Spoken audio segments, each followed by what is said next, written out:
Good evening friends, welcome back to my channel. ಎಲ್ಲರೂ ಹೇಗಿದ್ದೀರಾ? ಎಲ್ಲರೂ ಚೆನ್ನಾಗಿದ್ದೀರಾ ಅಂತೇಳಿ ಅಂದ್ಕೊಂಡಿದ್ದೀನಿ. ಸೊ ಇವತ್ತು ಬಂದ್ಬಿಟ್ಟು ವೆಡ್ನೆಸ್ಡೇ ಈವ್ನಿಂಗ್ 6:15 ಆಗ್ತಾ ಇದೆ. ಸೊ ಸಂಜೆಯಿಂದ ನಾನು ವ್ಲಾಗ್ನ ಸ್ಟಾರ್ಟ್ ಮಾಡ್ತಾ ಇದ್ದೀನಿ. ಸೊ ಮಾರ್ನಿಂಗಿಂದ ನಾನು ವ್ಲಾಗ್ ಮಾಡೋಕ್ಕಾಗಲಿಲ್ಲ, ಹಾಗಾಗಿ ಈವ್ನಿಂಗಿಂದ ನಾನು ವ್ಲಾಗ್ನ ಸ್ಟಾರ್ಟ್ ಮಾಡ್ತಾ ಇದ್ದೀನಿ. ಸೊ 2 ದಿನದ ಪೂಜೆ ಆಗಿತ್ತು, ನವರಾತ್ರಿ ಪೂಜೆ. ಇದು ಬಂದ್ಬಿಟ್ಟು 3ನೇ ದಿನದ ಪೂಜೆ. ಸೊ ಅದಕ್ಕೆ ಪೂಜೆ ಮಾಡ್ತಾ ಇದ್ದೀನಲ್ವ, ಸೊ ಅದನ್ನು ಶೇರ್ ಮಾಡ್ಕೊಳ್ಳೋಣ ಅಂತ ಹೇಳಿಬಿಟ್ಟು, ಜೊತೆಗೆ ವ್ಲಾಗ್ನ ಕೂಡ ಸ್ಟಾರ್ಟ್ ಮಾಡಿರಲಿಲ್ಲ ಬೆಳಗ್ಗೆಯಿಂದ. ಸೊ ಹಾಗಾಗಿ ವ್ಲಾಗ್ನ ಕೂಡ ಸ್ಟಾರ್ಟ್ ಮಾಡೋಣ ಅಂತ ಹೇಳಿಬಿಟ್ಟು ವ್ಲಾಗ್ನ ಸ್ಟಾರ್ಟ್ ಮಾಡ್ತಾ ಇದ್ದೀನಿ. ಸೊ ಎಲ್ಲರಿಗೂ ಈ ವಿಡಿಯೋ ಇಷ್ಟ ಆಗುತ್ತೆ ಅಂತ ಅಂದ್ಕೊಂಡಿದ್ದೀನಿ. ಇಷ್ಟ ಆದರೆ ಲೈಕ್ ಮಾಡಿ, ಕಮೆಂಟ್ ಮಾಡಿ, ಶೇರ್ ಮಾಡಿ. ನನ್ನ ಚಾನಲ್ನ ಇನ್ನೂ ಯಾರು ಸಬ್ಸ್ಕ್ರೈಬ್ ಮಾಡ್ಕೊಂಡಿಲ್ಲ, ಪ್ಲೀಸ್ ಫ್ರೆಂಡ್ ಆದಷ್ಟು ಹೆಚ್ಚು ಸಬ್ಸ್ಕ್ರೈಬ್ ಮಾಡಿಕೊಂಡು ನನಗೆ ಸಪೋರ್ಟ್ ಮಾಡಿ. ನಿಮ್ಮ ಪ್ರೀತಿ ಸಪೋರ್ಟ್ ತುಂಬಾ ಮುಖ್ಯ ನನಗೆ. ಪ್ಲೀಸ್ ಫ್ರೆಂಡ್ಸ್ ಆದಷ್ಟು ಹೆಚ್ಚು ಸಬ್ಸ್ಕ್ರೈಬ್ ಮಾಡ್ಕೊಂಡು ನನಗೆ ಸಪೋರ್ಟ್ ಮಾಡಿ. ಸೊ ಬನ್ನಿ, ಬೇಗ ಹೋಗಿ ಇವಾಗ ಪೂಜೆ ಮಾಡಿಬಿಡ್ತೀನಿ. ಸೊ ಜೋರಾಗಿ ನ್ಯೂಸ್ ಹಾಕೊಂಡು ಕೂತ್ಕೊಂಡಿದ್ದಾರೆ, ಡಿಸ್ಟರ್ಬೆನ್ಸ್.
ಸೊ ಪೂಜೆ ಎಲ್ಲ ಆಯಿತು. ಪೂಜೆ ಎಲ್ಲ ಆದಮೇಲೆ ಕಾಫಿ ಎಲ್ಲ ಮಾಡಿಕೊಂಡು ಕುಡಿದ್ಬಿಟ್ಟು ಬಂದೆ.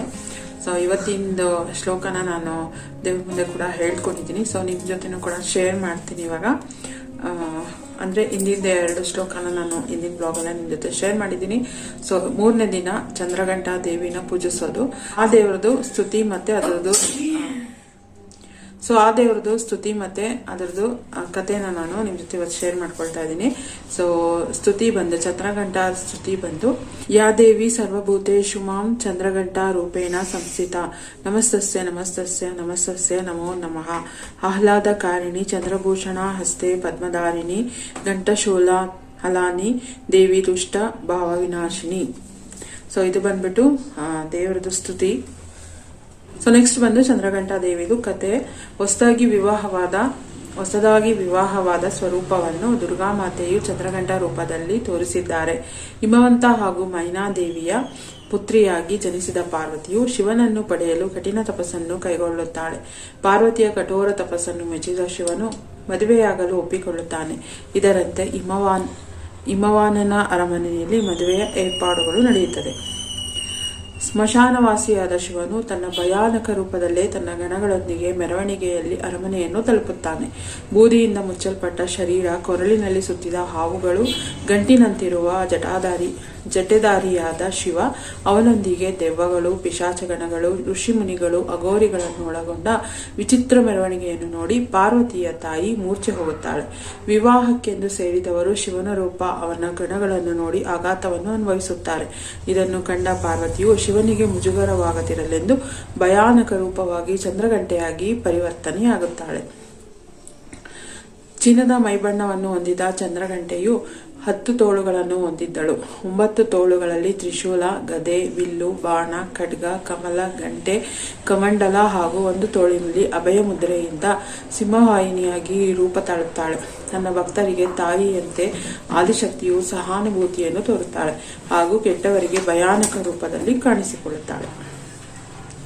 ಚಂದ್ರಘಂಟೆಯ ರೂಪ ತಾಳಿದ ಪಾರ್ವತಿಯು ಶಿವನಿಗೆ ಸುಂದರವಾದ ವರನ ರೂಪವನ್ನು ತಾಳಲು ಭಿನ್ನವಿಸುತ್ತಾಳೆ. ಪಾರ್ವತಿಯ ಮಾತಿಗೆ ಒಪ್ಪಿದ ಶಿವನು ಸುಂದರ ರೂಪ ತಾಳಿ ಆಭರಣಗಳಿಂದ ಅಲಂಕೃತನಾಗಿ ಕಾಣಿಸಿಕೊಳ್ಳುತ್ತಾನೆ. ಶಿವ ಹಾಗೂ ಪಾರ್ವತಿಯ ವಿವಾಹವು ಸಾಂಗವಾಗಿ ನೆರವೇರುತ್ತದೆ. ಹೀಗೆ ಶಿವ ಹಾಗೂ ಪಾರ್ವತಿ ವಿವಾಹವಾದ ದಿನವನ್ನು ಪ್ರತಿ ವರ್ಷ ಮಹಾಶಿವರಾತ್ರಿ ಎಂದು ಆಚರಿಸಲಾಗುತ್ತದೆ. ಧಾರ್ಮಿಕ ಗ್ರಂಥಗಳ ಪ್ರಕಾರ ದುರ್ಗಾದೇವಿಯು ರಾಕ್ಷಸರ ಸಂಹಾರಕ್ಕಾಗಿ ಚಂದ್ರಘಂಟಾ ರೂಪವನ್ನು ಧರಿಸಿದಳು. ಇವುಗಳಲ್ಲಿ 3 ದೇವರುಗಳಾದ ಬ್ರಹ್ಮ, ವಿಷ್ಣು ಮತ್ತು ಮಹೇಶ್ವರರ ಶಕ್ತಿಗಳು ಸೇರಿವೆ.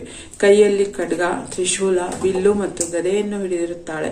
ಅವಳ ಹಣೆಯ ಮೇಲೆ ಅರ್ಧಚಂದ್ರನು ಗಂಟೆಯ ಆಕಾರದಲ್ಲಿ ಕುಳಿತುಕೊಂಡಿರುತ್ತಾನೆ. ಆದ್ದರಿಂದ ಅವಳನ್ನು ಚಂದ್ರಘಂಟಾ ಎಂದು ಕರೆಯುತ್ತಾರೆ. ಭಕ್ತರಿಗೆ ತಾಯಿಯ ಈ ರೂಪವು ಶಾಂತ ಮತ್ತು ಕರುಣೆಯ ರೂಪವಾಗಿದೆ. ಸೊ ಇದಿಷ್ಟು 3ನೇ ದಿನ ಆದ ಚಂದ್ರಘಂಟಾ ದೇವಿಯ ಸ್ತುತಿ ಮತ್ತೆ ಕತೆ ಆಗಿತ್ತು. ಸೊ ಅದನ್ನ ನಾನು ದೇವ್ರ ಮುಂದೆ ಕೂಡ ಹೇಳ್ಕೊಂಡು ಪೂಜೆ ಎಲ್ಲ ಮಾಡಿದೆ. ಪೂಜೆ ಎಲ್ಲ ಆದ್ಮೇಲೆ ಕಾಫಿ ಮಾಡ್ಕೊಂಡು ಕುಡಿದ್ಬಿಟ್ಟು ಸೊ ಇವಾಗ ಊಟಕ್ಕೆ ಚಪಾತಿನ ಮಾಡ್ಕೊಳ್ತೀನಿ. ಸೊ ಅದಾದ್ಮೇಲೆ ನನ್ನ ಮಗನ್ಗೆ ಇವಾಗ ಎಕ್ಸಾಮ್ಗೆ ಪ್ರಿಪ್ರೇಷನ್ ಮಾಡಿಸ್ಬೇಕು. ಸೊ ಅಷ್ಟರಲ್ಲಿ ಅವನೊಂದು ಏನ್ ಹೇಳ್ತಾರೆ, ಒಂದು ಕತೆನೇ ಮಾಡ್ಕೊಂಡು ಕುತ್ಕೊಂಡಿದ್ದಾನೆ ಅವನು. ಸೊ ಬೇಜಾರಾಗತ್ತೆ ನೋಡಿದ್ರೆ, ಏನ್ ಮಾಡೋದು ಗೊತ್ತಿಲ್ಲ. ಸೊ ನಾವೇ ಬೇಜಾರಾಗಿ ಕುತ್ಕೊಂಡ್ರೆ ಅವನು ಬೇಜಾರಾಗ್ತಾನೆ ಅಂತ ಹೇಳ್ಬಿಟ್ಟು ನಾನು ಒಂಥರ ಧೈರ್ಯವಾಗಿರೋ ತರ ಇದ್ದೀನಿ. ಬಟ್ ಏನಂತ ಹೇಳಿದ್ರೆ ಏನ್ ಮಾಡ್ಕೊಂಡಿದ್ದಾನೆ ಅಂದ್ರೆ, ಹಾಲು ಕುಡಿಯುವಾಗ ಬಿಸಿ ಹಾಲು ಒಂಚೂರು ಕೈಗೇನೋ ಟಚ್ ಆಯ್ತು ಅಂದ್ಬಿಟ್ಟು ಕೈನ ಅಳ್ಳಾಡ್ಸಿದ್ದಾನೆ. ಅದು ಹೊಟ್ಟೆ ಮೇಲೆ ಬಿದ್ಬಿಟ್ಟಿದೆ. ಸೊ ಹೊಟ್ಟೆ ಮೇಲೆಲ್ಲ ಫುಲ್ಲು ರೆಡ್ಡಿಶ್ ತರ ಆಗ್ಬಿಟ್ಟಿದೆ. ಸೊ ಪೂಜೆ ಎಲ್ಲ ಮಾಡಿ ಕಾಫಿ ಎಲ್ಲ ಆದ್ಮೇಲೆ ಅವನು ತೋರಿಸ್ತಾ ಇದ್ದಾನೆ, ಮಮ್ಮಿ ನೋಡಿ ಈ ತರ ಆಗಿದೆ ಅಂತ ಹೇಳಿ. ತುಂಬ ಬೇಜಾರಾಗೋಯ್ತು ನಾನು. ಸೊ ನೋವು ಅಂತ ಒದ್ದಾಡ್ತಾ ಇದ್ದಾನೆ. ಏನ್ ಮಾಡಕ್ಕಾಗುತ್ತೆ ಹೇಳಿ, ಅದನ್ನಂತೂ ನಾವು ತಗೊಳ್ಳೋದಕ್ಕಾಗಲ್ಲ. ಸೊ ಅದಕ್ಕೆ ಒಂದು ಕ್ರೀಮ್ ಇತ್ತು, ಅದನ್ನ ಕ್ರೀಮನ್ನು ಹಚ್ಚಿಸಿದೀನಿ ಅವನಿಗೆ. ಬಾಯ್ಲಿ ಶಿಶು ತೋರ್ಸು, ಬಾಯ್ಲಿ ಬಾ ಬಾ ತೋರ್ಸ್ಬಾ. ನಿಮ್ ಫ್ರೆಂಡ್ಸಿಗೆ ಹೈ ಫ್ರೆಂಡ್ಸ್ ಅಂದ್ಬಿಟ್ಟು ತೋರ್ಸು. ನಂತರ ನೀವು ಮಾಡ್ಕೋಬೇಡಿ ಫ್ರೆಂಡ್ಸ್ ಅಂತ. ಬಾ ಬಾ ಹೈ ಫ್ರೆಂಡ್ಸ್. ನಂತರ ನೀವ್ ಯಾರು ಈ ತರ ಮಾಡ್ಕೋಬೇಡಿ ಫ್ರೆಂಡ್ಸ್ ಅಂತ ಅದನ್ನೇ ಹೇಳ್ತಾ ಇದ್ದೆ ನಾನು. 2ನೇ ಕ್ಲಾಸ್ ಅಂದ್ರೆ 2nd ಸ್ಟ್ಯಾಂಡರ್ಡ್ ಇದ್ದಾಗ ನನಗೆ ಬಿಸಿ ಬಿಸಿ ಹಾಲು ಬೇಕಾಗಿತ್ತು. ಒಂದ್ ಸ್ವಲ್ಪ ತಣ್ಣಗಾದ್ರೂ ನಾನು ಕುಡಿತಾ ಇರ್ಲಿಲ್ಲ. ಸೊ ಇವನು 5th ಸ್ಟ್ಯಾಂಡರ್ಡ್ ಆಗಿದ್ರು ಕೂಡ ಇನ್ನ ಒಂದು ಏನಿದೆ. ಸೊ 5th ಸ್ಟ್ಯಾಂಡರ್ಡ್ ಆದ್ರೂ ಕೂಡ ಇನ್ನ ಇವನಿಗೆ ಬಿಸಿ ಹಾಲು ಕುಡಿಯಕ್ ಬರಲ್ಲ ನನ್ನ ಮಗನಿಗೆ. ಸೊ ಬಿಸಿ ಅಂದ್ರೆ ಏನ್ ಫುಲ್ ಬಿಸಿ ಇರ್ಲಿಲ್ಲ. ನೋಡ್ಬೋದು ಈಗ ತೋರ್ಸಪ್ಪ, ಹಿಂದಕ್ಕೆ ಹೋಗಿ ತೋರ್ಸು. ಹೊಟ್ಟೆ ಇತ್ತು ನೋಡಿ, ಇಲ್ಲಿ ಕಾಣಿಸ್ತಾ ಇಲ್ಲ ನೋಡಿ, ಇಲ್ಲಿ ಹಿಂದಕ್ಕೆ ಹೋಗಿ, ಹಿಂದೆ ನೋಡಿ, ಇಲ್ಲಿ ಫುಲ್ಲು ಇಷ್ಟೆಲ್ಲ ರೆಡ್ಡಿಶ್ ಆಗ್ಬಿಟ್ಟಿದೆ. ಇಷ್ಟು ಸುಟ್ಕೊಂಡಿದ್ದಾನೆ. ಸೊ ಬೊಬ್ಬೆ ಬರುತ್ತೋ ಏನೋ ಗೊತ್ತಿಲ್ಲ, ಬರುತ್ತೆ. ಸೊ ಏನಿಲ್ಲ, ವಾಸಿ ಆಗುತ್ತೆ. 2 ಡೇಸ್ ಸ್ವಲ್ಪ ಅಂದ್ರೆ ಈಗ ಒಂದ್ ಸ್ವಲ್ಪ ಉರಿ ಆಗುತ್ತೆ. ಅದಾದ್ಮೇಲೆ ಸ್ವಲ್ಪ ಕಷ್ಟ ಆಗ್ಬೋದು. ಟಚ್ ಆದಾಗೆಲ್ಲ ಪೇನ್ ಆಗ್ತಾ ಇರುತ್ತೆ. ಬೇಗ ಹುಷಾರಾಗ್ಲಿ. ಇನ್ನು ಅವ್ರ ಅಪ್ಪನಿಗೂ ಕೂಡ ತೋರಿಸಿಲ್ಲ ಅವನು. ಸೊ ಇನ್ನು ಅವ್ರ ಅಪ್ಪನಿಗೂ ಕೂಡ ತೋರಿಸಿಲ್ಲ. ಅವ್ರ ಅಪ್ಪನಿಗೆ ತೋರಿಸಿದ್ರೆ ಅವ್ರು ತುಂಬಾ ಬೇಜಾರು ಮಾಡ್ಕೊಳ್ತಾರೆ. ಸೊ ಈ ತರ ಅವ್ರಿಗೆ ಸುಟ್ಟಿರೋ ಗಾಯ ಅಥವಾ ಏನಾದ್ರೂ ಅವ್ರಿಗೆ ಆತರ ಗಾಯಗಳಾಯ್ತು ಅಂದ್ರೆ ಬೇಜಾರು ಪಡ್ಕೊತಾರೆ. ನನಗೂ ಕೂಡ ಬೇಜಾರಾಗಿದೆ. ಆದ್ರೂ ಏನು ಮಾಡೋಕ್ಕಾಗಲ್ಲ. ಪಾಸ್ ಆಗೋವರೆಗೂ ನಾವು ವೇಟ್ ಮಾಡಲೇಬೇಕು. ಜೊತೆಗೆ ಅವ್ನಿಗೆ ನಾಳೆ ಇಂಗ್ಲಿಷ್ ಎಕ್ಸಾಮ್ ಇದೆ. ಸೊ ಅದನ್ನ ಓದಿಸ್ಬಿಟ್ಟು ಅವ್ನಿಗೆ ಫಸ್ಟ್ ಪ್ರಿಪೇರ್ ಮಾಡ್ಬಿಡ್ತೀನಿ. ಸೊ ಇವತ್ತು ಕೂಡ ಲೇಟ್ ಆಗೋದು ನನಗೆ ಇಷ್ಟ ಇಲ್ಲ. ನಿನ್ನೆ ರಾತ್ರಿ ಕೂಡ ಮಲಗಿದ್ ನಾವು ಲೇಟೇ ಆಯ್ತು. ಸೊ ಹಾಗಾಗಿ ಬೇಗ ಬೇಗ ಅವ್ನಿಗೆ ಕೇಳ್ಬಿಟ್ಟು ಕೆಲವೊಂದು ಪ್ಯಾಟ್ರನ್ಸ್ ಇದೆ. ಸೊ ಅದನ್ನ ಅವ್ನಿಗೆ ಸ್ವಲ್ಪ ಪ್ರಿಪ್ರೇಷನ್ ಮಾಡಿಸ್ಬಿಟ್ಟು ಬೇಗ ಬೇಗ ಊಟ ಕೊಟ್ಟು ಮಲಗಿಸ್ಬಿಡ್ತೀನಿ. ನೋಡೋಣ, ಅದಾದ್ಮೇಲೆ ಬರ್ನಲ್ಲಿ ಏನಾದ್ರು ತರಿಸ್ಬಿಟ್ಟು ಹಚ್ಚಿದ್ರೆ ಆಯ್ತು. ಸ್ವಲ್ಪ ಅವ್ರಿಗೆ ಕಮ್ಮಿ ಆಗುತ್ತೆ ನನ್ನ ಮಗನಿಗೆ. ನಾನು ಮೆತ್ತ ಕೂಡ ಮಾತಾಡ್ತಾ ಇದ್ದೀನಿ. ಸ್ವಲ್ಪ ಜೋರಾಗಿ ಮಾತಾಡಿದ್ರೆ ಅವ್ರಿಗೆ ಕೇಳಿಸುತ್ತೆ ಅಂತ ಹೇಳಿ ಅವರಲ್ಲಿ ಈಚೆ ಕೂತ್ಕೊಂಡು ಟಿವಿ ನೋಡ್ತಾ ಇದ್ದಾರೆ. ಸದ್ಯಕ್ಕೆ ಈಗ ನೋಡ್ಬಿಟ್ರೆ ಸಡನ್ ಆಗಿ ಕೋಪ ಬರುತ್ತೆ, ಬೇಜಾರಾಗುತ್ತೆ ಅವ್ರಿಗೆ. ಹಾಗಾಗಿ ಏನು ಮಾಡೋಕ್ಕಾಗಲ್ಲ. ಮಕ್ಕಳು ಅಂದ್ಮೇಲೆ ಎಲ್ಲಾನು ನಾವೇ ದೊಡ್ಡವರಾಗೆ ಮಾಡ್ಕೊಳ್ತಾ ಇರ್ತೀವಿ. ನಮ್ಮ ಮಕ್ಕಳು ಹೇಳಕ್ಕಾಗಲ್ಲ. ಅದಕ್ಕೆ ಅವ್ನಿಗೆ ಹೇಳ್ತಿರ್ತೀನಿ, ಸೋಫಾ ಮೇಲೆ ಕೂತ್ಕೊಂಡಾಗ ಹುಷಾರಾಗಿ ಕುಡಿ ಅಂತ ಹೇಳ್ಬಿಟ್ಟು. ಅವನು ಹೇಗೋ ಕೂತಿರ್ತಾನೆ, ಹೇಗೋ ಕುಡಿತಿರ್ತಾನೆ. ಹಾಗಾಗಿ ಸೊ ಬೇಗ ಅವನಿಗೆ ಪ್ರಿಪ್ರೇಷನ್ ಮಾಡಿಸ್ಬಿಟ್ಟು ಆಮೇಲಿಂದ ನಾನು ಬ್ಲಾಗ್ನ ಕಂಟಿನ್ಯೂ ಮಾಡ್ತೀನಿ. ಬಂದಪ್ಪ ಸ್ಕೂಲಿಂದ? ಹೌದಾ? ಹೆಂಗ್ ಬರ್ದೆ ಎಕ್ಸಾಮ್? ಎಲ್ಲದಕ್ಕೂ ಹಿಂಗೆ ಹೇಳ್ತಾ ಇದ್ಯಾ? ಪಕ್ಕ ಔಟ್ ಆಫ್ ಔಟ್. ಕಮ್ಮಿ ಆಗಿರೋ 1 ಮಾರ್ಕ್ಸ್ ಕಮ್ಮಿ ಆಗೋದು. ಯಾಕೆ 1 ಮಾರ್ಕ್ಸ್ ಕಮ್ಮಿ? ಡೌಟ್. ಅದೇ ಏನಕ್ಕೆ ಡೌಟು? ಅದಿದೆಯಲ್ಲ ಏನೋ, ಅದನ್ನ ಮಾಸ್ಕ್ ಅಂತಾರ, ಬಾಲ್ ಅಂತಾರ ಅದನ್ನ? ಮಾಸ್ಕ್ ಮತ್ತೆ ಬಾಲ್ ತರ. ಹೌದಾ? ಮಾಸ್ಕ್ನೇ ಬಾಲ್ ಮುಖಕ್ಕೆ ಹಾಕೊಳ್ಳೋದು ಕಣೋ ಶಿಶಿರ್. ಆತರ ಮಾಡಿದ್ರೆ ಫುಲ್ಲು ಲೂಸ್ ಆಗ್ಬಿಡುತ್ತೆ ಕಣೋ. ಕಿವಿ ಹತ್ರ ಎಲ್ಲ ನ್ಯಾತಾಡ್ತಾ ಇರುತ್ತೆ. ಹೆಂಗ್ ಇಟ್ಕೋಬೇಕು ಮಾಸ್ಕ್ ಅಂತಾನು ಗೊತ್ತಿಲ್ವಲ್ಲ ಶಿಶಿರ್ ನಿಂಗೆ? ಚೆನ್ನಾಗಿ ಮಾಡ್ದೆ ಹೋಗ್ಲಿ. ಹ್ಮ್ ನೋಡ್ತೀನಿ ಮಾರ್ಕ್ಸ್ ಬಂದಾಗ. Come this side. ಯಾಕೆ ಆ ಕಡೆ ಓಡಿ ಓಡಿ ಹೋಗ್ತಾ ಇದೆಯಲ್ಲ? ಒಂದ್ ಮಾರ್ಕ್ಸ್ ಹೋಗುತ್ತೆ ಅಂತ ಡೌಟ್. ಹೋಗುತ್ತೆ ಅಂತ ಡೌಟಾ? 1 ಮಾರ್ಕ್ಸ್ ಹೋದ್ರೆ ಪರವಾಗಿಲ್ಲ ಬಿಡು. 1 ಮಾರ್ಕ್ಸ್ ಪಕ್ಕ 1 ಮಾರ್ಕ್ಸ್ ಹೋಗುತ್ತೆ. ಯಾರಾದ್ರೂ ಸೇರಿಸಿದ್ರೆ 1 ಮಾರ್ಕ್ಸ್. ಸರು ಒಂದೊಂದು ಸ್ಪೆಲ್ಲಿಂಗ್ ಮಿಸ್ಟೇಕ್ ಕಾಲ್ ಮಾರ್ಕ್ಸ್ ಇರ್ತಾರೆ. ಯಾಕೆ ಸ್ಪೆಲ್ಲಿಂಗ್ ಮಿಸ್ಟೇಕ್ ಮಾಡಿದೆ? ಸ್ಪೆಲ್ಲಿಂಗ್ ಮಿಸ್ಟೇಕ್ ಅಲ್ಲ, ಡೈರೆಕ್ಟ್ ಆಗಿ 1 ಮಾರ್ಕ್ಸ್ ಹೋಗಬಹುದು. ನೋಡ್ತೀನಿ ಮಾರ್ಕ್ಸ್. ಅದು ರಾಮಶಂಕರ್ ಅಂತೀನಿ. ಇದು ಅದಿದೆಯಲ್ಲ, ಅದೇ ಇದು ಅದಿದೆಯಲ್ಲ ಬ್ಯಾಂಬು ಕರೀಲೆ. ಅವನ್ ಏನ್ ತಿಂದ ಅಂತ, ಯಾವ ಪಾಟ್ ತಿಂದ ಅಂತ, ಅದನ್ನ ಯೋಚನೆ ಮಾಡ್ದೆ ಆಮೇಲೆ ಸರ್ ಬಂದ್ ಹೇಳಿದ್ರು ಅವನ್ ಏನ್ ತಿಂದ ಅದ್ ಹೇಳು. ಸ್ಟೆಮ್ ಒಂದು ಬ್ಯಾಂಬು ಸ್ಟೆಮ್ ತಿಂದಿದ್ದವನು. ಆಮೇಲೆ ಯೋಚನೆ ಮಾಡಿ ಮಾಡಿ ಮಾಡಿ ಆಮೇಲೆ ಅವ್ನ್ ಏನ್ ತಿಂದ ಅದ್ ಬರೆಯೋನು ಸರ್ ಬಂದು. ಇಂಗ್ಲಿಷ್ ಸರ್ ಬಂದು ಅವ್ನ್ ಏನ್ ತಿಂದ ಅದ್ ಮರಿ, ಅದಕ್ಕೆ ಮಾರ್ಕ್ಸ್ ಕೊಡ್ತೀನಿ 1 ಅಂತ. 1 ಮಾರ್ಕ್ಸ್ಗೆ 1 ಕೊಡ್ತೀನಿ, ಮಾರ್ಕ್ಸ್ ಅದಾರು ಬರಿ ಅಂತ. ಸೆಂಟೆನ್ಸ್ ಬೇಡ, ಬರೀ ಅದಾರು ಬರಿ, ಅದಕ್ಕೆ ಕೊಡ್ತೀನಿ ಮಾರ್ಕ್ಸ್ 1 ಅಂತ. ಅದಕ್ಕೆ ಬರದೆ ಬ್ಯಾಂಬು ಸ್ಟೆಮ್ ಅಂತ. ಒಳ್ಳೇದಾಯ್ತು, ದೇವ್ರ ಒಳ್ಳೇದು ಮಾಡ್ಲಿ. ಸರಿ ಹೋಗು, ಈಗ ಬಟ್ಟೆ ಎಲ್ಲ ಬಿಚ್ಬಿಟ್ಟು ಊಟ ತಿಂದು ಪ್ರಾಬ್ಲಮ್ಸ್ ಓದಿದ್ವಿ. ಅಲ್ಲೇ ಟೈಮ್ ಸಿಕ್ತು.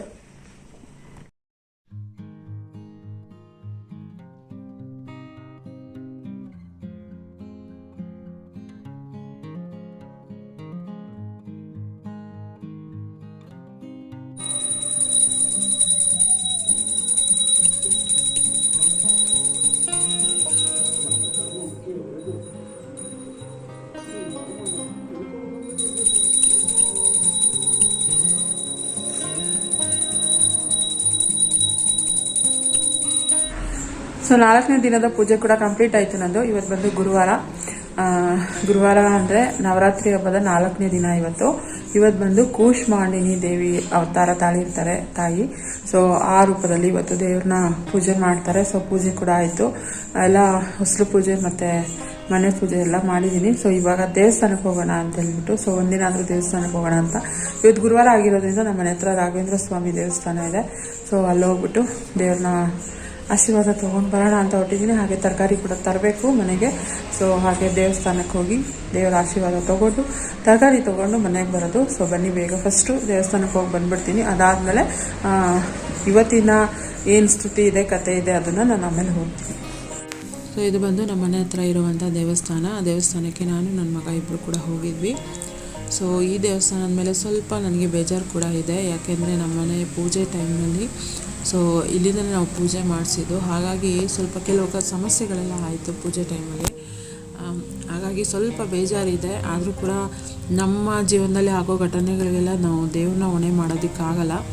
ಸೊ ನಾವು ಏನೇನೋ ಕರ್ಮಗಳನ್ನ ಮಾಡಿರ್ತೀವಿ ಅದ್ರ ಮೇಲೆ ಡಿಪೆಂಡ್ ಆಗುತ್ತಲ್ವ. ಸೊ ಎಲ್ಲನೂ ಹಾಗಾಗಿ ಭಗವಂತನ ಮೇಲೆ ಎಲ್ಲ ಬಿಟ್ಟು ಬೇಜಾರನ್ನೆಲ್ಲ ಮರೆತು, ಅಂದರೆ ನಾನು ಚಿಕ್ಕ ಹುಡುಗಿಯಿಂದನೂ ರಾಘವೇಂದ್ರ ಸ್ವಾಮಿನ ಆರಾಧನೆ ಮಾಡ್ತೀನಿ.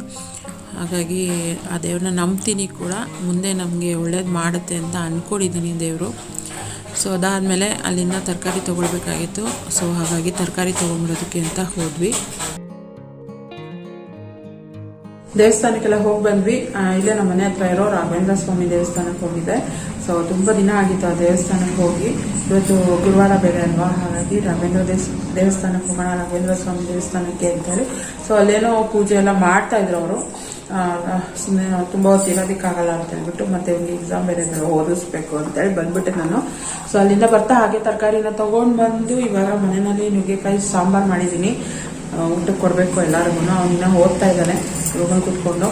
ಅವನಿಗೆ ಸ್ವಲ್ಪ ಇದನ್ನೆಲ್ಲ ಹಾಕೊಟ್ಬಿಟ್ಟು ಬಂದಿದ್ದೀನಿ ಬರೆಯೋದಕ್ಕೆ. ಸೊ ಅಡುಗೆ ಕೂಡ ಆಯಿತು. ಇವಾಗ ಊಟಕ್ಕೆ ಕೊಡಬೇಕು ಎಲ್ಲರಿಗೂ. ಅದ್ರ ಜೊತೆಗೆ ಇವತ್ತು ಬಂದ್ಬಿಟ್ಟು 4ನೇ ದಿನದ್ದು ಕತೆ ಮತ್ತು ಸ್ತುತಿನ ನಾನು ಹೇಳಬೇಕು, ನಿಮ್ಮ ಜೊತೆ ಶೇರ್ ಮಾಡ್ಕೊಳ್ಬೇಕು. ಸೊ ಅದೆಲ್ಲ ಆದಮೇಲೆ ಲಾಸ್ಟಲ್ಲಿ ನಾನು ಶೇರ್ ಮಾಡ್ತೀನಿ. ಇವಾಗ ಫಸ್ಟಿಗೆ ಅವನ್ನ ಓದಿ ಮುಗಿಸ್ಬಿಟ್ರೆ ಸಾಕು ನನಗೆ. ಇಲ್ಲಾಂದರೆ ಆಮೇಲೆ ತುಂಬ ಲೇಟ್ ಆಗ್ತಾ ಅವನು ನಿದ್ದೆ ಮೂಡಲ್ಲಿರ್ತಾನೆ. ಗೊತ್ತಿರೋದು ಸರಿಯಾಗಿ ಒಪ್ಸಲ್ಲ ಆಮೇಲೆ ಅವಾಗ. ಹಾಗಾಗಿ ಈ ಫಸ್ಟು ಅವನಿಗೆ ಓದಿಸ್ಬಿಟ್ಟು ಎಲ್ಲರಿಗೂ ಊಟ ಹಾಕೊಟ್ಬಿಟ್ಟು ಆಮೇಲೆ ಲಾಸ್ಟಲ್ಲಿ ನಾನು ಕತೆ ಮತ್ತು ಸ್ತುತಿನ ಹೇಳ್ತೀನಿ. ಗುಡ್ ಮಾರ್ನಿಂಗ್ ಎಲ್ಲರಿಗೂ. ಇಷ್ಟೆಲ್ಲ ನಾನು ಬ್ಲಾಗ್ನ ಕಂಟಿನ್ಯೂ ಮಾಡ್ತೀನಿ. ಮತ್ತು 4ನೇ ದಿನದ ದೇವಿ ಇದನ್ನು ಕಥೆನ ಓದ್ತೀನಿ ಅಂತ ಹೇಳಿದ್ದೆ. ಬಟ್ ನನ್ನ ಅವಸ್ಥೆ ನೋಡ್ಬೋದು ಯಾವ ರೀತಿ ಇದೆ ಅಂತೇಳಿ. ಸೊ ಏನು ಅಂತ ಗೊತ್ತಿಲ್ಲ, ಇದ್ದಕ್ಕಿದ್ದಂಗೆ ವೆದರ್ ಚೇಂಜ್ ಆಗಿದ್ದಕ್ಕೋ ಏನೋ ಗೊತ್ತಿಲ್ಲ, ಇದ್ದಕ್ಕಿದ್ದಂಗೆ ಫುಲ್ಲು ಸೀನು, ಬೆಳಗ್ಗೆಯಿಂದ ಸೀನಿ ಮೂಗೆಲ್ಲ ನೋಡ್ಬೋದು, ರೆಡ್ ಆಗಿಬಿಟ್ಟಿದೆ ನಾನು. ಅಷ್ಟು ಒಂಥರ ಟಯರ್ಡ್ ಆಗ್ತಾಯಿತ್ತು ನನಗೆ. ಸೊ ಇವತ್ತು ಬಂದ್ಬಿಟ್ಟು ಫ್ರೈಡೇ, ನಂದು ವೈಭವಲಕ್ಷ್ಮಿ ಪೂಜೆ ಇವತ್ತು 6ನೇ ವಾರ, ಹಾಗಾಗಿ ಮಾಡಲೇಬೇಕಲ್ವ. ಹಾಗಾಗಿ ಮತ್ತು ಅದರಲ್ಲೂ ನವರಾತ್ರಿ ದಿನದಲ್ಲಿ ನಾನು ಈ ಪೂಜೆನ ಮಾಡ್ತಾಯಿದ್ದೀನಿ ಅಂತ ನನಗೆ ಇನ್ನೂ ತುಂಬ ಖುಷಿ ಆಗ್ತಾಯಿದೆ. ಸೊ ಹಾಗಾಗಿ ಬೇಗ ಎಲ್ಲ ಕೆಲಸ ಮುಗಿಸಿ ನಿಮ್ಮ ಜೊತೆ ಮಾತಾಡೋಣ, ಬೇಗ ಪೂಜೆ ಎಲ್ಲ ಮಾಡಿಬಿಟ್ಟು ಅಂತೆಲ್ಲ ಅಂದ್ಕೊಂಡೆ. ಬಟ್ ಈ ಸೀನ್ ಇರೋದ್ರಿಂದ ನನಗೆ ಆಗ್ತಾನೆ ಇಲ್ಲ, ಮಾತಾಡೋದಕ್ಕೂ ಆಗ್ತಾಯಿಲ್ಲ, ಹಿಂಗೆ ಕಣ್ಬಿಡೋಕ್ಕೂ ಆಗ್ತಾಯಿಲ್ಲ. ಸೊ ಹಾಗಾಗಿ ನಾನು ಮಾರ್ನಿಂಗ್ ಫಸ್ಟು ಎಲ್ಲ ಕೆಲಸ ಮುಗಿಸ್ಬಿಟ್ಟು ಆಮೇಲೆ ನಿಮ್ಮ ಜೊತೆ ಮಾತಾಡೋಣ ಅಂತ ಹೇಳ್ಬಿಟ್ಟು ಸುಮ್ಮನೆ ಅದೇ. ಸೊ ಈಗೆಲ್ಲ ಕೆಲಸ ಮುಗಿದಿದೆ, ಈಗ ಪೂಜೆ ಕೂಡ ಆಯಿತು. ನನ್ನ ಮಗ ಕೂಡ ಬಂದ್ಬಿಟ್ಟಿದ್ದಾನೆ, ಅವನು ಇವತ್ತು ಲೇಟೇ ಆಗೋಯ್ತು ಅಂತ ಹೇಳ್ಬೋದು. ಸೊ 12:30 ಪೂಜೆ ಎಲ್ಲ ಮುಗಿಯೋ ಅಷ್ಟರಲ್ಲಿ ಇವತ್ತು. ಹಾಗಾಗಿ ನಾನು 4ನೇ ದಿನದ ವೃತ್ತಕಥೆನ ಓದಿರ್ಲಿಲ್ವಲ್ಲ, ಅಂದರೆ ನಿಮ್ಮ ಜೊತೆ ನಾನು ಪೂಜೆ ಮಾಡುವಾಗ ಓದಿದ್ದೆ, ನಿಮ್ಮ ಜೊತೆ ಶೇರ್ ಮಾಡ್ಕೊಂಡಿರ್ಲಿಲ್ವಲ್ಲ. ಸೊ ಹಾಗಾಗಿ ಅದನ್ನು ಓದ್ಬಿಡ್ತೀನಿ ಮೊದಲಿಗೆ. ಸೊ ನವರಾತ್ರಿಯ 4ನೇ ದಿನ ಕೂಷ್ಮಾಂಡಿನಿ ದೇವಿ, ಆ ದೇವಿನ ಅಂದರೆ ದುರ್ಗಾ ಮಾತೆ, ಆ ದೇವಿ ಅವತಾರನ ಅವತ್ತು ತಾಳ್ತಾರೆ, ಮತ್ತು ಆ ದೇವಿ ಅವತಾರನ ಅವತ್ತೆಲ್ಲ ಪೂಜೆ ಮಾಡ್ತಾರೆ ಅಂತ. ಸೊ ಅದರದ್ದು ಸ್ತುತಿ ಬಂದ್ಬಿಟ್ಟು, ಯಾ ದೇವಿ ಸರ್ವಭೂತೇಷು ಕೂಷ್ಮಾಂಡ ರೂಪೇಣ ಸಂಸ್ಥಿತ, ನಮಸ್ತಸ್ಸೆ ನಮಸ್ತಸ್ಸೆ ನಮಸ್ತಸ್ಸೆ ನಮೋ ನಮಃ. ಓಂ ದೇವಿ ಕೂಷ್ಮಾಂಡಾಯ್. ಸೊ ನನಗೆ ಫಾಸ್ಟಾಗಿ ಓದೋಕೆ ಬರಲ್ಲ, ಸೊ ಏನಾದ್ರು ಓದಿರೋದ್ರಲ್ಲಿ ತಪ್ಪಿದ್ರೆ ಕ್ಷಮಿಸ್ಬಿಡಿ. ಓಂ ದೇವಿ ಕೂಷ್ಮಾಂಡೈ ನಮಃ, ಓಂ ದೇವಿ ಕೂಷ್ಮಾಂಡದಾಯೈ ನಮಃ. ಸುರ ಸಂಪೂರ್ಣ ಕಲಶಂ ರುದಿರಾಪ್ಲುತ ಮೇವಚ ದಾಧನ ಹಸ್ತಪದ್ಮ ಭಯಂ ಕೂಷ್ಮಾಂಡ ಶುಭದಾಸ್ತು ಮೇ. ಸೊ ಇದು ಬಂದ್ಬಿಟ್ಟು ಕೂಷ್ಮಾಂಡಿನಿ ಸ್ತುತಿ, 2 ಸ್ತುತಿ ಇದೆ ಇದಕ್ಕೆ. ಸೊ ಅದಾದ್ಮೇಲೆ ಅದರದ್ದು ಆ ಹೆಸರಿನ ಅರ್ಥ ಏನು ಅಂತ ಹೇಳಿ ಕೊಟ್ಟಿದ್ದಾರೆ. ಸದಾ ಮಂದಸ್ಥಿತೆಯಾಗಿರುವ ದುರ್ಗಾದೇವಿಯ 4ನೇ ಅವತಾರವೇ ಕೂಷ್ಮಾಂಡ. ಈಕೆಯ ಆರಾಧನೆಯಿಂದ ಮನದ ಕ್ಲೇಶ ಕಳೆದು ಜ್ಞಾನದ ಬೆಳಕು ಮೂಡುತ್ತದೆ, ಜ್ಞಾನದ ಹೊನಲು ಸಂತಸಕ್ಕೆ ಕಾರಣವಾಗುತ್ತದೆ. ಸಂಸ್ಕೃತದಲ್ಲಿ ಕೂಷ್ಮಾಂಡವೆಂದರೆ ಬೂದು ಕುಂಬಳಕಾಯಿ ಎಂದರ್ಥ. ನನಗೆ ನಿಜವಾಗ್ಲೂ ಗೊತ್ತಿರಲಿಲ್ಲ. ಸೊ ಬೂದು ಕುಂಬಳಕಾಯಿ ಎಂದರ್ಥ. ಆಯುರ್ವೇದ ಶಾಸ್ತ್ರದ ಪ್ರಕಾರ ಬೂದು ಕುಂಬಳಕಾಯಿಯು ಜ್ಞಾನವರ್ಧಕ, ತೇಜೋವರ್ಧಕ, ಸಕಲ ತಾಪವನ್ನು ನಿವಾರಣೆ ಮಾಡಿ ದೇಹಕ್ಕೆ ತಂಪೆರುವ ಶಾಖಾಹಾರ. ಕೂಷ್ಮಾಂಡ ಪದದಲ್ಲಿ ಕು ಎಂದರೆ ಚಿಕ್ಕದು, ಉಷ್ಮ ಎಂದರೆ ಶಕ್ತಿ ಮತ್ತು ಅಂಡ ಎಂದರೆ ಭ್ರೂಣ ಎಂದರ್ಥ. ಸರಳವಾಗಿ ಹೇಳುವುದಾದರೆ ಇಡೀ ಬ್ರಹ್ಮಾಂಡವೆನ್ನುವ ಚೈತನ್ಯ ಶಕ್ತಿಯನ್ನೇ ತನ್ನ ಒಡಲಿನಲ್ಲಿ ಇಟ್ಟುಕೊಂಡವಳು ಎಂದರ್ಥ. ಇಷ್ಟು ಚೆನ್ನಾಗಿದೆಲ್ಲ ಹೆಸರಿನ ಅರ್ಥ. ಸೊ ಅದರದ್ದು ಪುರಾಣ ಕಥೆ ಏನು ಅಂತ ಹೇಳ್ಕೊಟ್ಟಿದ್ದಾರೆ. ಸೃಷ್ಟಿಯ ಅಸ್ತಿತ್ವವೇ ಇಲ್ಲದಿರುವಾಗ ಎಲ್ಲೆಡೆ ಅಂಧಕಾರವೇ ಪ್ರಸರಿಸಿತ್ತು. ಆಗ ಇದೇ ದೇವಿಯು ತನ್ನ ಈಶತ್ ಹಾಸ್ಯದಿಂದ ಬ್ರಹ್ಮಾಂಡವನ್ನು ಸೃಷ್ಟಿಸುತ್ತಾಳೆ. ಆದ್ದರಿಂದ ಇವಳೇ ಸೃಷ್ಟಿಯ ಆದಿ ಸ್ವರೂಪ ಶಕ್ತಿಯಾಗಿದ್ದಾಳೆ. ಈಕೆಯು ಸೂರ್ಯನ ಸ್ಥಾನದಲ್ಲಿ ನಿಲ್ಲು ಕಾರಣದಿಂದಾಗಿ ಭೂಮಿಯ ಮೇಲಿರುವ ಅಂಧಕಾರವನ್ನೆಲ್ಲ ನಿವಾರಣೆ ಮಾಡುತ್ತಾಳೆ ಎನ್ನಲಾಗುತ್ತದೆ.